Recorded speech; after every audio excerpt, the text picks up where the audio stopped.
Nalanda Lok Sabha seat इस बार कौन जीतेगा? क्या नीतीश कुमार नालंदा से चुनाव लड़ेंगे? क्या है नालंदा का समीकरण और क्या है इस सीट का इतिहास? जानेंगे लोकसभा की इस खास कड़ी में। नमस्कार, बिहार तक देख रहे हैं आप और आपके साथ मैं हूं आशीष अभिनव। नालंदा विश्वविद्यालय की वजह से अपने पास शानदार इतिहास समेटे ये लोकसभा सीट न केवल राजनीतिक रूप से बल्कि कई रहस्यों को समेटे हुए है। 40 लोकसभा सीट में से यह सीट भी इसलिए भी दिलचस्प है क्योंकि बिहार के मुख्यमंत्री नीतीश कुमार का यह गृह जिला है। ऐसे में इस सीट की वैल्यू और ज्यादा बढ़ जाती है।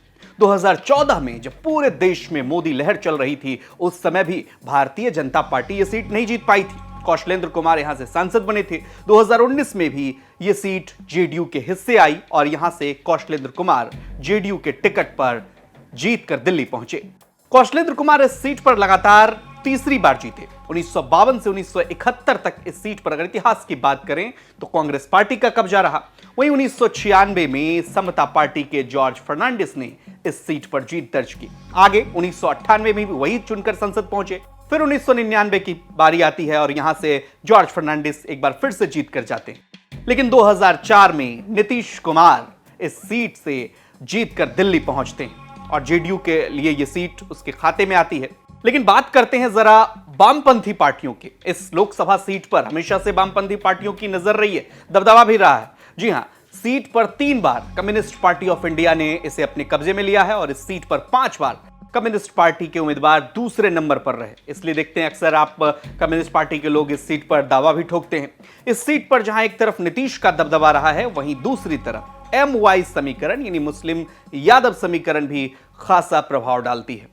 इस सीट पर खास बात यह है कि यहां प्रमुख पार्टियां चुनाव लड़ने से बचती रही हैं। जी हां, इस सीट पर हमेशा से जातीय समीकरण हावी रहा है। वैसे बिहार की हर सीट पर यह बात आप कह सकते हैं। अन्य चुनावी मुद्दे हर जगह पर यही होता है कि धरे के धरे रह जाते हैं।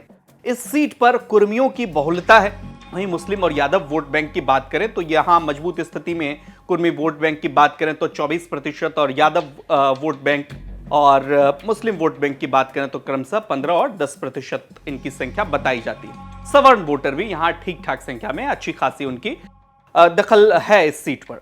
अब विधानसभा सीटों का आकलन करते हैं। 7 विधानसभा सीटें नालंदा, स्थावा, हरनौत, इस्लामपुर, राजगीर, बिहार शरीफ और हिल्सा वाले इस नालंदा लोकसभा सीट में जेडीयू का बड़ा दबदबा रहा है। कैसे, समझिए। नालंदा सीट से यहां से श्रवण कुमार विधायक हैं, स्थावा से जेडीयू के जितेंद्र कुमार विधायक हैं, हरनौत से भी जेडीयू के हरिनारायण सिंह विधायक हैं, इस्लामपुर सीट से अभी वर्तमान में महागठबंधन के आरजेडी से राकेश कुमार रोशन विधायक हैं, काफी चर्चित। राजगीर से जेडीयू के कौशल किशोर विधायक हैं। बिहार शरीफ से बीजेपी के डॉक्टर सुनील कुमार यहां से विधायक हैं, सुनील कुमार को हराया भी था उन्होंने। हिल्सा से जेडीयू के प्रेम मुखिया यहां से विधायक हैं। वर्तमान समीकरण की बात करें तो 2024 में अगर नीतीश कुमार चुनाव लड़ते हैं, क्योंकि अक्सर गाहे बगाहे ये बात चर्चा में होती है कि नीतीश कुमार अगर दिल्ली का रुख करते हैं तो क्या लोकसभा चुनाव वो नालंदा से लड़ेंगे। उनके लिए मुफीद सीट भी उनका गृह जिला है।